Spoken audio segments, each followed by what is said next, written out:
Hi, so the final chapter of Attack on Titan, chapter 139, dropped just a few days ago, and I have read it about 7 times over.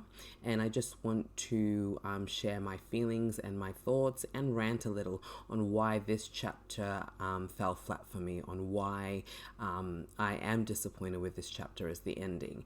Now, before I move on, I do want to say that Attack on Titan still remains one of my favorite stories of all time.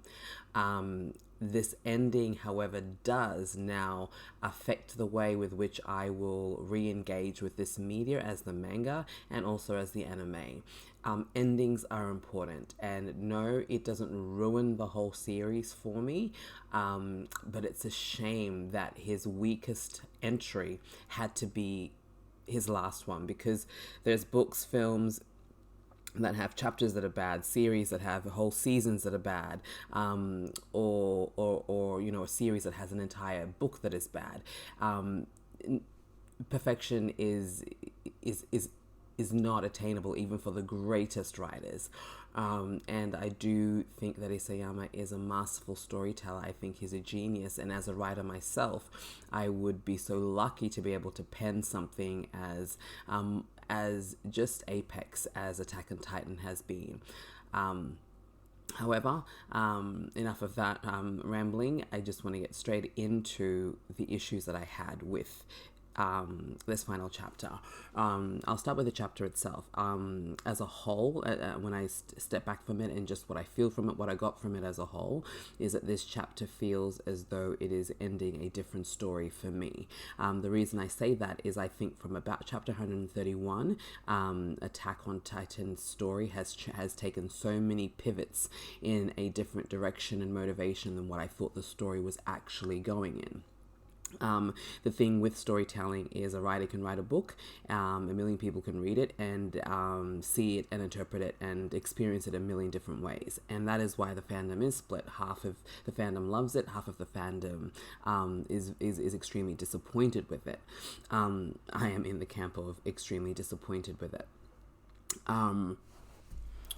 Not only does it feel like a different story, but I feel like all the big reveals, all the major reveals, all the major plot twists in this final chapter were forced on us. So they were so outlandish. They didn't make sense when you think of it in terms of the thread of the story from the beginning, in terms of foreshadowing, just in terms of even being there or ever being relevant. It delivers these massive revelations to us that is meant to shock us, and we're meant to be so just mind blown by it and go, oh my god, either I saw it coming, or oh my god, I can't believe that was really what was going on all along. But for me, it just fell flat, and I felt like I'm being forced to accept it because it is the last chapter. So I have no other option to accept it because it is that final chapter. I think that I can understand the themes and the story that this chapter was actually trying to close and trying to tell and trying to resolve, but the way in which they did this was so weak. It lacked conviction. I felt the characters themselves, I felt the story itself was given away to so many I don't know moments and just because moments with nothing really to explain. And some people might think, well, you were expecting too much, or you're reading too much into things, or you got lost in your headcanon or your theories. And I'd say, no, take all of that away. Take all of that away, because we all have our headcanon and the theories that we want and whatnot, but take all of that away. I still think for what it is, what it delivered, still feels quite limp. Like I feel like the characters are just reading the lines that they were told to read, as opposed to the writing being elevated, like we are so used to with Isayama's writing, that within a few lines, a few words can convey such deep emotion, such deep conviction, and we can emote with these characters. We can cry with them, we can cringe with them, we can laugh at them, we can grieve with them. But in this chapter, I really felt nothing for anyone, because the things I was supposed to feel were being forced on me, and weak connections were being made to try and explain why I should be feeling this way, or why this is the ending of the story. So as a whole, I think the chapter was ill constructed, and because it's so detached and so altered from what I believe was its original intent or the original direction, it doesn't quite meet up. If for those who love it, brilliant, you love it, and I wish that I could love it. And for those who don't, hey, we're in commiseration together. Now let me begin. Eren. Eren, it is disappointing. I, love or hate Eren, he's been always such a compelling character, and I just think it's such a shame that the Eren we get, the last time we get to interact with our homeboy Eren Yeager, is in a way that is so flat, in a way that is so empty, so deflated, and some may argue that, well, that's exactly what it was meant to come across. Eren is done, but I'm like, sorry, no, that is just, even when Eren is done, it is epic. I mean, when it is epic when Hans gets eaten by Dina Fritz, and he's at the end with Mikasa. He's done, right? Like he understands, but he's screaming. It's still epic. It's not this resigned, like, oh, I don't really care what happens. It's not a patheticness. There is still that Attack Titan roar within Eren, when he's begging Historia to eat him in the cave. It's still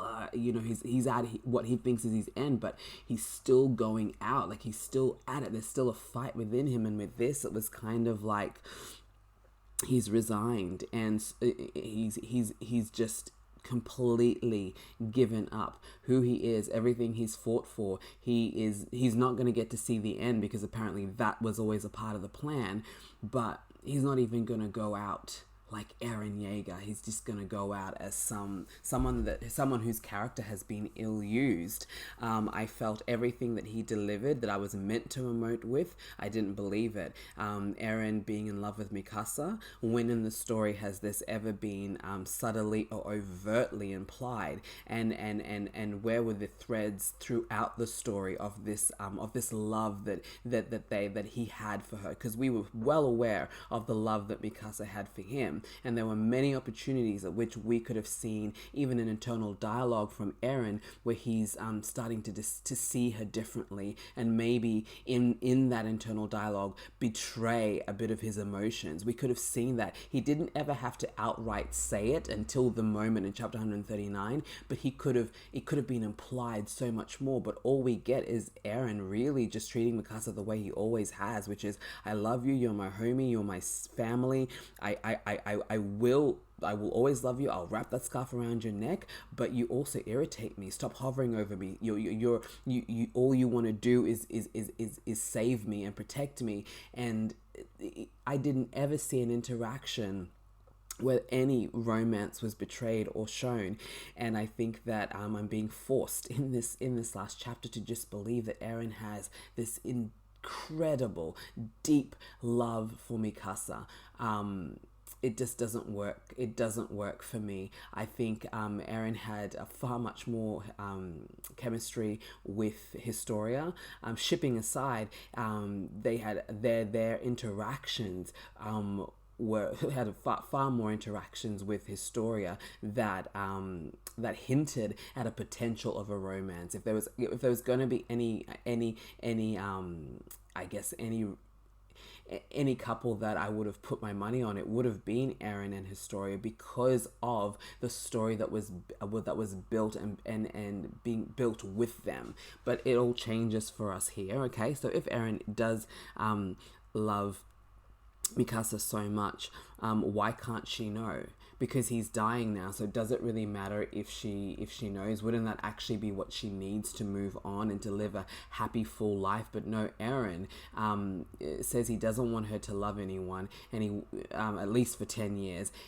And then he tells Armin not to tell her. So Mikasa, who has suffered in this one-sided love, will never get to know that you love her, even though now that you're dead, why should it matter? And it should matter especially now that you're dead. And it should matter especially because she was the one that had to kill you and make a statement of her letting go of her being a slave to her love for you. And then it's repaid with nothing. We could have got a letter. Eren could have left a letter for Mikasa to cherish until her dying days, where he confessed his love. And as Mikasa read it, we would have wept with her. Like, I would have connected with that. That would have been something that would have moved me and convinced me that yeah, he did love her. Because with something like a letter, I can excuse that there was nothing really shown in the story. I can forgive that. But without anything like that, without any gesture post his death directly aimed towards Mikasa for her to cherish, I think no. I'm lost in that, and I can't be won over to believe that love was always there and was so genuine. And Eren, is Eren free? Does he have any agency, or is he just a puppet? And I think in this chapter it's so confused, and it contradicts itself, because we're made to believe that from the point that Eren kisses Historia's hand, that he sees the path, and it's from that point that he is no longer that he becomes a slave to Ymir's will, and so therefore he sees past, present, and future, and has to kind of muddle his way through to get to the end point that he's given by Ymir.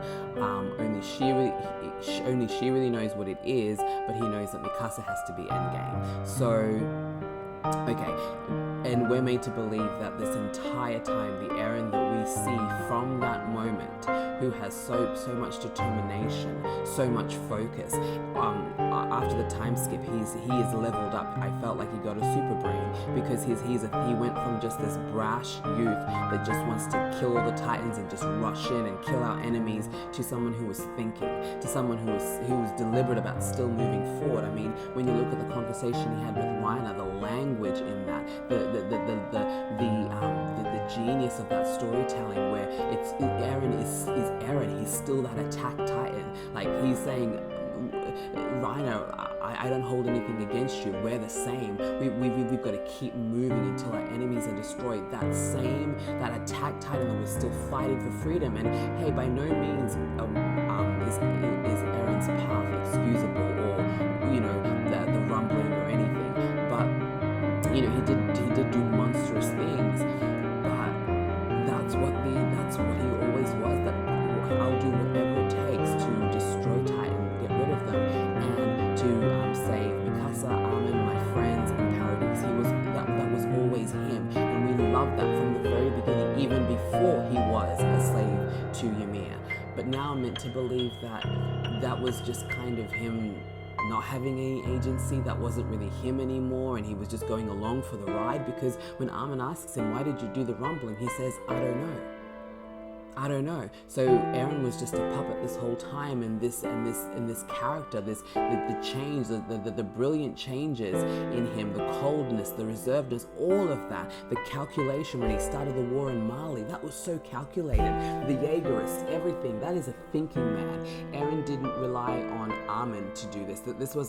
Armin wasn't by his side, his sidekick, telling him what to do. This was all Eren, because of obviously the influence of the Founding Titan and the Warhammer Titan and all that kind of stuff. But Eren was using his mind, and it seemed as though he had agency and he was driving this, but apparently he wasn't. He doesn't know why he did the rumbling.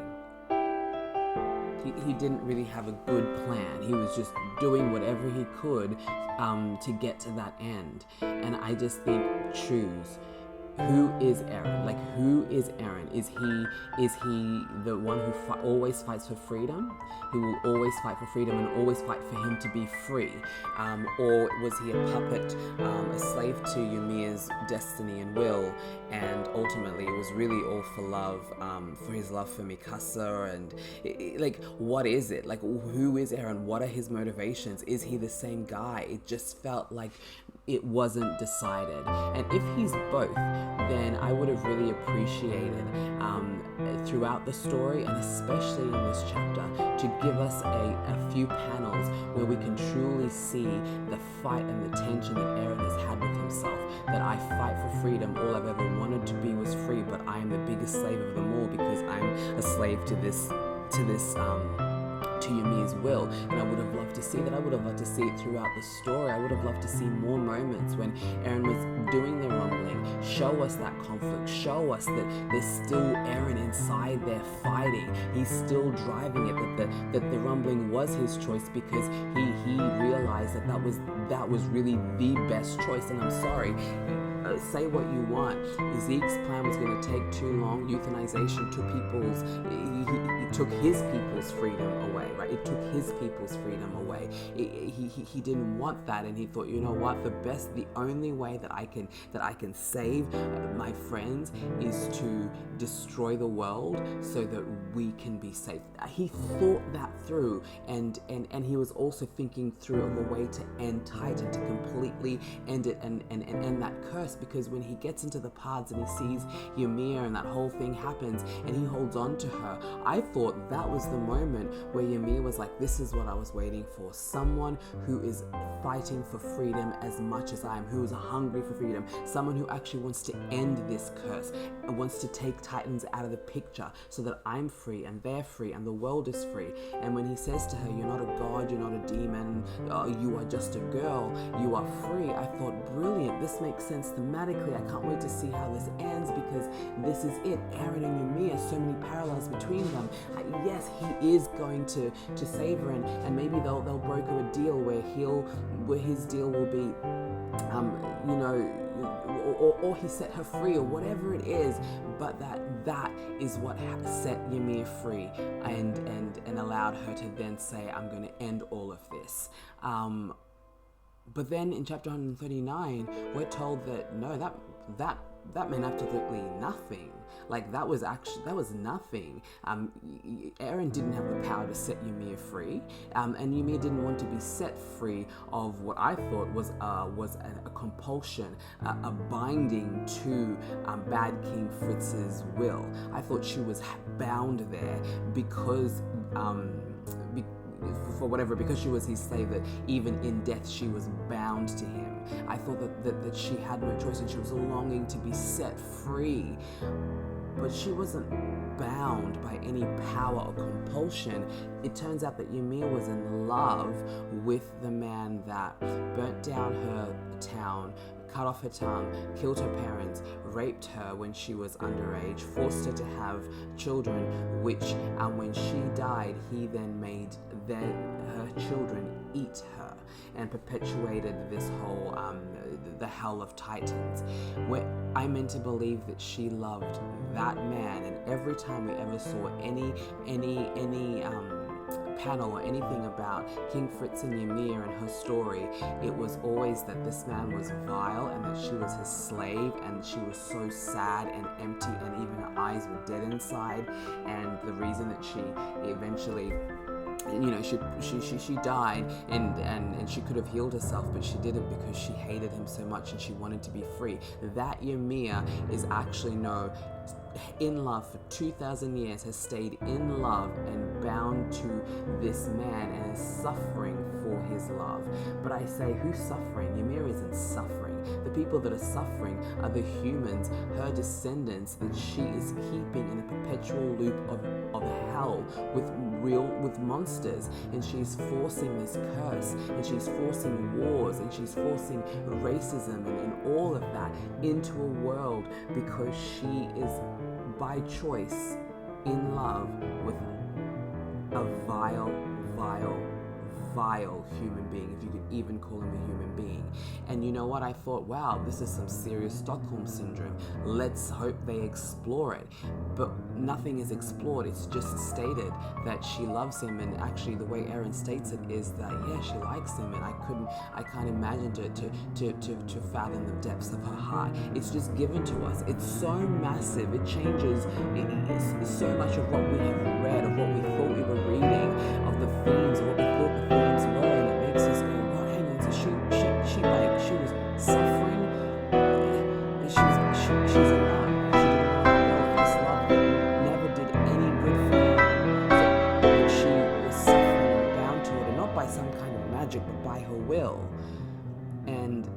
What she actually needed was to see Mikasa let go of her love for Eren, and then she would be able to move on and let everybody be free and destroy Titans and destroy the paths and move on. That was it for 2,000 years. For 2,000 years she waited, not for Eren, who embodied freedom, but for Mikasa, who was suffering for the one-sided love she had for a man. And apparently in 2,000 years, she never saw that. It was so perfectly exemplified in Mikasa. I call bull caca on that. I think it was Mikasa because it had to be Mikasa for the plot, for the sake of the story being told. In this final chapter, it had to be Mikasa. And it had to be Mikasa because Mikasa killing Eren is a triumphant moment. It's epic, and that we've got to find some way to link this massive action that Mikasa is doing to Ymir and to the ending of it all, because we don't want to end it properly. We don't really want to keep things making sense and going in its original direction. We've got to wrap this up. So because Mikasa is convenient, we'll link it to Ymir, and then it's kind of like kill three birds with one stone. So Mikasa killing Eren is what Ymir needs to see, and then she's able to let go, kill the Titans, and everything is good. The rumbling stops, everything's good. Hallucigenia as well is wrapped up in this, and the Hallucigenia just disappears. It disappears, and no more that. Yep. You know, just no we're just meant to go, thank you. This makes all the sense in the world. Yes, this makes all the sense in the world. Greatest ending ever. I'm so lost with that. Mikasa and Ymir are not parallels. They shouldn't be parallels, because the nature of the love that they had is completely different. Mikasa's love is pure, and Ymir's love is twisted. It's broken. It's dysfunctional. And so I don't know why she would look at Mikasa's pure love for as an example. And also, funny story, like if she kind of can see all and understands all, she would also know that Eren does actually return these feelings, apparently. So how are those two and this love any parallel to hers? Because King Fritz hated her. The panel we're given in the final chapter is of her on the side looking after his baby, and he is surrounded by 4 concubines.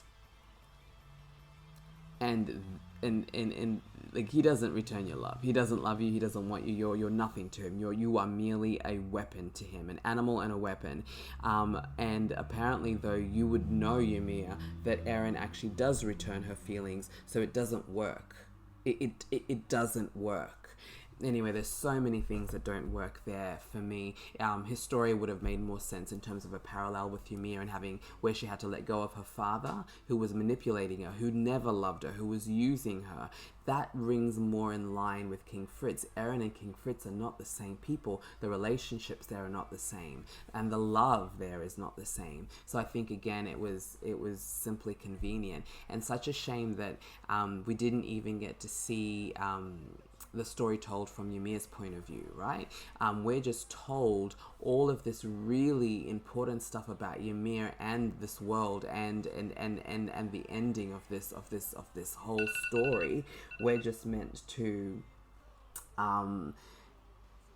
be okay with it coming from Eren, and the way that Eren delivers it is, again, he's just reading lines and he doesn't understand her, and Armin's confused. So of course us as the fans are going to be hella confused, right, of what is actually going on here. Like, what? So she was in love all the time, and what she was actually suffering was self-imposed, and it was the agony of loving someone that was vile, but Mikasa did it all, and Eren was insignificant, and yeah, would have been great. Give her some panels, because then I could have swallowed that pill.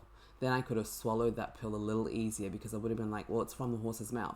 Maybe convoluted, maybe a bit odd, and maybe left field, but at least we're getting it from Ymir. And also, when it comes to Ymir, so apparently she is the all-powerful one, and apparently she had the power to do this all along. She wasn't actually bound by something and wanting to free herself and everyone. She had the power all along. She didn't have to actually wait for Mikasa. She knew what she needed to do. She knew she needed to let go of Old Mate, but she couldn't. For 2,000 years, for whatever reason, she couldn't. So all this time, Ymir just hated on humanity, just hated on them, just didn't care. But we don't get any insight into that, because that's riveting, right? If we had got it into that, as twisted as crazy as that is, wasted opportunity to not have Ymir as some kind of big bad. Also, when Eren is in the pods, like, it would have been great to see her interact with him and explain to him the struggle she's having to let go of this love. Give me something so that I can at least feel something for this character, but it's nothing. And once she sees what she sees, she lets go. The paths disintegrate. The hallucinogen dies off screen. She disappears, and everything, and the paths, all of that happens off screen. So what? Like, all of this just kind of happens in the blink of an eye. It's gone, and I feel so sorry for the hallucinogenia, because I feel like, why did we even bring it into the story as much as it was brought in these last few chapters? It could have simply just remained a part of that lore that we would never really understand. This life being, this life parasite that has always been there for millions of years and just wants to reproduce. All of that backstory that we're given, we didn't need it. We also didn't need to see that it couldn't be defeated by a colossal titan. Reiner couldn't defeat it. That it could live on without the host, and not just live on, but it could make titans without a founding titan. So, Eren didn't actually have to die. Mikasa could have just let go of her love, like Ymir could have just let go of the suffering of the love. Not the love, not that that Mikasa had to stop loving Eren, but Mikasa simply could have said, I'm not going to suffer and be a slave to this love anymore. I'm going to find a life for myself outside of this love. But that didn't happen.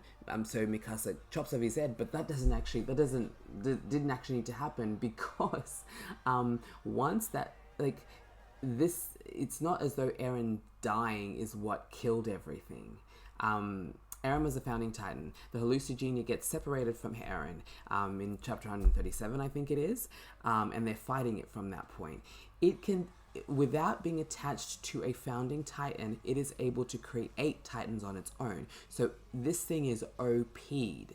So destroying it and its link to titans was not on Eren dying. It was on, apparently, Ymir doing it all. But it confuses me, because, like, it's the whole chicken and the egg thing. Who came first? Was it Ymir or the hallucinogenia? I thought that hallucinogenia was the beginning of this all. It latched onto Ymir, and that started the whole race of the Titans. But that this hallucinogenia was the magic that allowed the Titans to continue in this world. Now, Ymir is the one who kept rebuilding them, but even on its own, this thing could have been turning people into Titans. Because we see at the end, it's able to do that.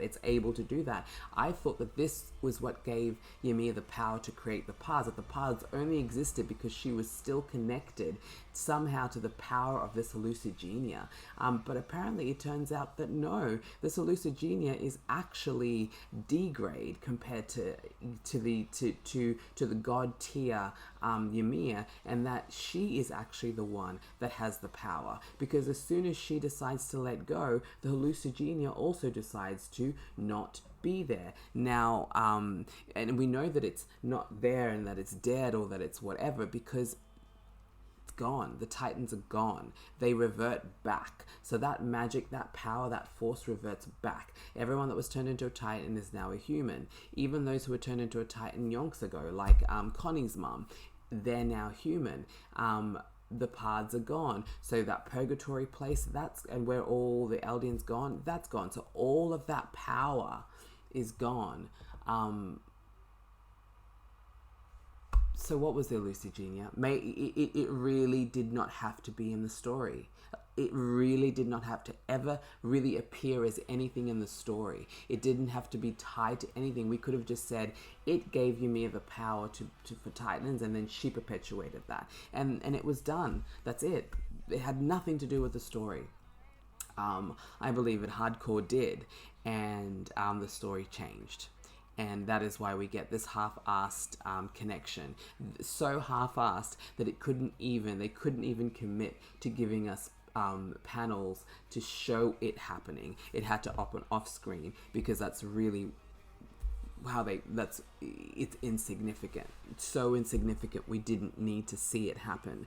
When the Pards disintegrate, Levi still gets to see his homies. I don't know how that, with what magic. Was it like a residue magic? Did Ymir give him one last gift? Did she just sprinkle a bit of magic just for Levi to see just his scouts, just his comrades? Like, I thought once that's gone, all magic, all of that is gone.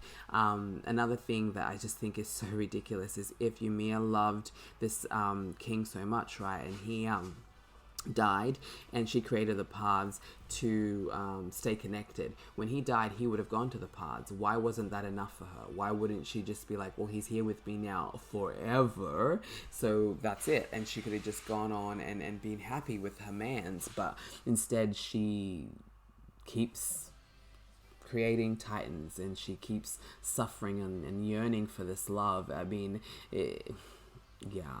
It's a lot. I honestly would have loved it more, and everybody would have loved it more, right? To say that she was actually compelled. She may have loved him. I'm fine with that. She may have loved him because of Stockholm Syndrome. There's a lot of people who love people that they shouldn't in dysfunctional, toxic relationships. I can swallow that.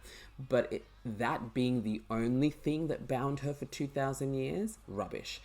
It should have been that she was actually compelled by some kind of magic, either to the Elusogenia or King Fritz, whatever it is, and she actually needed freedom, which only Eren could give her, but that she also was able to let go of her the suffering of her love through Mikasa, but that Mikasa wouldn't be the thing that set everything into motion for the end game, but that it would have been Eren, because that makes so much more sense. I know I'm repeating that point, but it makes so much more sense.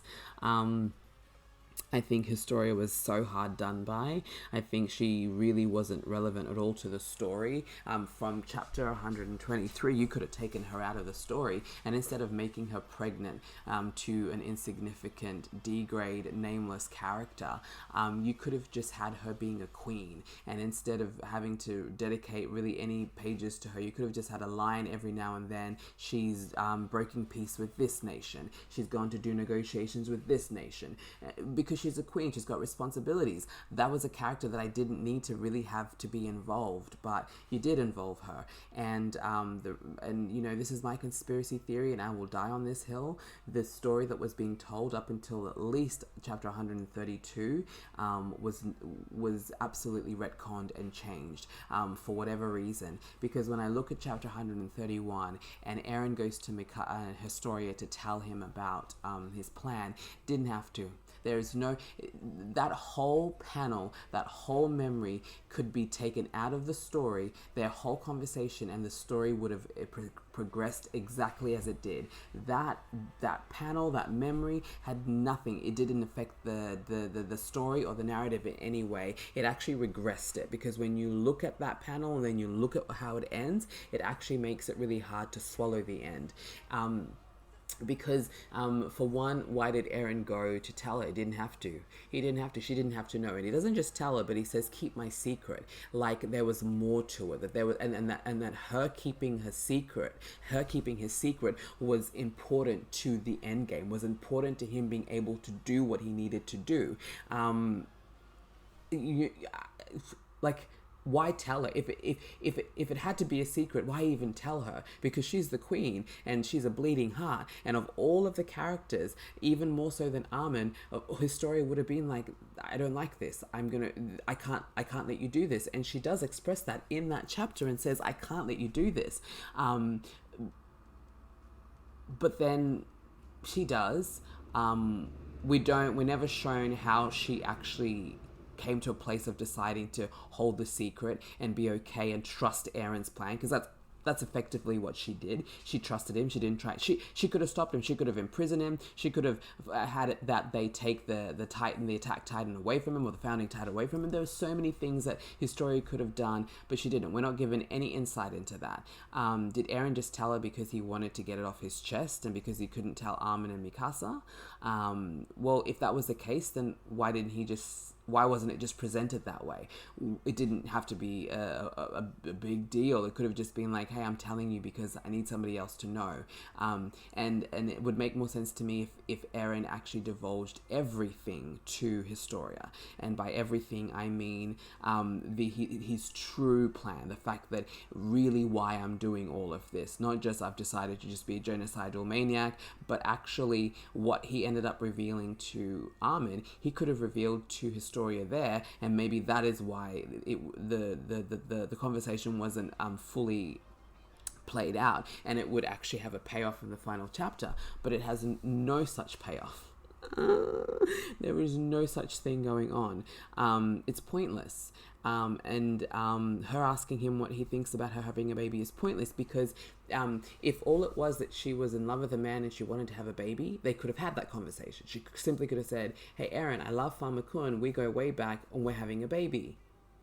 That's it. No mystery. No baby shrouded a mystery. No father shrouded a mystery. We didn't have to have the military police talking about them not being iffy about this story of how she actually got pregnant. We didn't need any of that. It was a waste of a time red herring that didn't actually serve the plot. It wasted a lot of energy. But I think when it was written, it wasn't written as a red herring. I think there was a lot more intention and meaning there. And the biggest point for me believing this is when Aaron first gets there, he tells her that the military police are coming, they're moving ahead with the plan, and he asks her this really curious question. We gives her this option, really, we run or we fight. Why would Aaron do that? If Aaron was actually really just a slave to this thing and really didn't know what he was doing and really didn't even know why he chose the rumbling, he just kind of chose it and couldn't really help it, but had to manipulate events so that his Dino Fritz ate his mom, traumatizing, but all of this, but he came to Historia and was giving her an option to run or fight. That's a massive, massive, massive deal, because what Aaron was effectively saying is that if Historia chose to run, that he was willing to leave everything, put everything on pause, really, leave everything behind and run with her.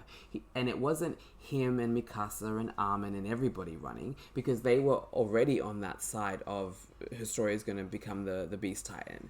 This was Aaron going, I'm protecting you. I'm fiercely protective over you. You mean more to me than anyone else. Yes, I love Mikasa and Armin, but you mean so much to me that I'm willing to run away with you and hide you, keep you safe until Zeke's dead, because that's how long he would have had to run with her. And he didn't say you will have to run. He said we run, because you know what? They're the enemies of humanity. They are allies. They have an intimacy, and that none of the other with each other that they don't with any other characters. This was built up. This was shown to us. This was real. This was building. And he comes at this point, but I'm supposed to believe that he just didn't have any agency, and the things he did, he just kind of did. He didn't even know why he did the rumbling, but he was able to ask Historia such a pivotal question: we run or we hide? She says we don't run. Sorry, we run or we fight. She says we don't run and we don't fight. And she's basically like a boss says, I will do it. I'll do what I need to do. Whatever is the safest way for me to keep this island safe and our loved ones safe, I'll do that. And if I have to become the Beast Titan, no problemos. But that is all for nothing. I'm meant to actually forget that conversation happened. And just go, yeah, he meant we run for one day. We just run today. But then I'm pulled back into Ymir's will, and I have no power or agency, and I just kind of, you've lost me there. few things. Ryan, I hated that the last time that we interacted with Raina was that he was sniffing Historia's letter like he was sniffing her panties. It just doesn't. This man wanted to die. He wanted to die. He was done. I really doubt that Raina would be sitting there making kiki joke time and sniffing letters of Historia after everything is said and done. I really don't see that Raina would be doing that, and I feel like, again, why would you do that to his character? Why would you do that? Why would you give us that? I think Armin was also done badly. Like, Armin has not used his brain cells for quite a while, and he comes in and he's like, yes, I was the one that ended it all. You weren't. Mikasa wasn't the hero. You weren't the hero. Yumiya was. But Armin says, "Oh, guys, I'll be the heroes for the world and whatnot." He didn't use his brain. Armin was just sidelined. Every great character was just sidelined. Mikasa has been sidelined for such a long time that she's been one-track minded, just like Jon Snow. She's my queen. She's my queen. Mikasa has been the echo of that with Eren's her king. She's just been this one-trick pony, and I thought finally, chapter 138, she's broken free. She's gonna build a life of her own apart from Eren. She'll love him till she dies, but she'll move on from that laboring and that suffering. But she doesn't, because it's regressed so dismally in chapter 139, because after the time skip, so not, a year after even, but 3 years after Eren's death, she doesn't have any life. Everybody else in the time skip is shown with their life up and up. They're living. They're kikiing. They're having a good time. But Mikasa, who was meant to be apparently now the main character of the story, Mikasa, who was meant to be the real savior, the one that all of this hung on, did this triumphant thing, was the one that could show Yumiya how to let go and move on, but she hasn't done that. She is sitting by the tree, still pining for Eren, because she doesn't know that he ever loved her, because he didn't want her to know. So did he really love her? Anyway, miss me with that. She's sitting by the tree, and I would have loved to have seen her with friends, with people, moving on, laughing. They could have shown her at Historia's baby's party, laughing, happy, twinkle in her eye, and then she could have walked to the grave, left a flower, and said, I'll always love you, or I'll always remember you. But it could have been from a triumphant place of, I'm living, I'm happy, I'm full, I have a life now. She doesn't. She is still pining. So she literally just swaps places with Yumiya. Like, she lets Yumiya go, but she's still stuck. Like, she's gonna still be stuck to the slave of, she's still gonna be a slave to the love of this man that apparently loved you so much that he couldn't even let you know post his death via a letter, or by letting his best friend tell you that he loved you. So forever you're going to think he didn't love me, apart from that little thing that you got in his mind of the cabin. I'm confused. Someone please let me know. Eren isn't supposed to have the power to influence Ackerman minds, and they kind of make us think that, will make us believe that he gave her that memory. Obviously, they obviously talked. He gave her that memory in the woods to show her that this is the life that they would have lived or could have lived or whatever, and then he made her forget it, and her headaches were because he was making her forget it. So this whole time, every time Mikasa had a headache, was it because of the Ackerman bond was trying to be like fucked with? Was that what across all time, this was happening, and it was just reverberating across time. So when she was a little girl and as she was growing up, that this was always Eren trying to make her forget. And I just feel like can somebody please clarify in the comments what is this actual Ackerman, what is this actual Ackerman power? Because I thought it was that they couldn't even be influenced. So you're telling me that the Ackermans are the only ones that didn't have their memories wiped out because their minds couldn't even be effed with to begin with. But I'm supposed to believe that Aaron somehow now has the power to do that, to mess with her mind, not just give her an illusion, a fantasy, a sub-life thing that they would have lived. Not just give her that, but also then make her forget it for the bulk of the fight. And then she remembers it, and then that's... I thought he couldn't do it, so pick and choose what's actually going on here. Like, it's deep to me. Like, wow, I didn't realize that Aaron could. And then I think, did Ymir give her that? Did Ymir put that thing in her head? But it had nothing to do with Ymir, really, because the panels make it seem as though when she says, this can't be the last thing I remember of Aaron, this can't be my last memory, we then see that. So that was actually her last memory with Aaron. But why does he have the power to do that now?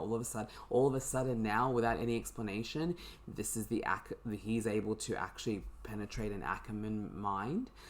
Okay, I guess because it's the last chapter, I just have to believe it, right? I just have to accept that is what it is.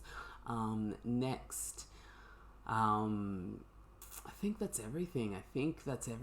Farmer-kun, why are you there? Like, I feel sorry for you. Like, you're that extra that's like was promised more lines and promised the biggest part for like 12 seasons, but it never happened. You were lied to, because I don't understand why you're there. Also, you should have just kept that last panel out.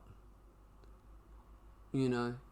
I mean, this chapter was so ill constructed that it still could have been the last panel as a little goodbye to Aaron, but instead we end with Mikasa yelling at Aaron, who's now apparently a bird, saying, thank you for wrapping the scarf around me. Why did you even show us the panel of Grisha saying Aaron is free? Like, I felt nothing for that. I was actually irritated that was in there. It was like shoehorned in there because it goes so quickly. So it's like, what does it mean? Like, Aaron was never free. Like, choose. Is Aaron free or is he not? And if he was both, execute that tension better than you did. Yeah, like what happens to all the colossal titans that were turned back to humans when Ymir decided to let go and everything reverted? Like, where are they? There was like 100 million of them, wasn't there, in the wars? Hundreds of millions of colossal titans all around the world. A lot of them in oceans, because the world is most oceans. So do they just drown and die? Like, we're not told what happens. We don't know. The ones that were on land, do they revert to people? And they're all dead, because I can guarantee you a bunch of colossal titans that have just destroyed 80% of the world end up on my shore as a human. I'm killing them, and I'm not asking them, are you a titan or a man? I'm killing you because I don't know that the curse of the titans is gone. I'm killing you. So I just don't know what we're meant to.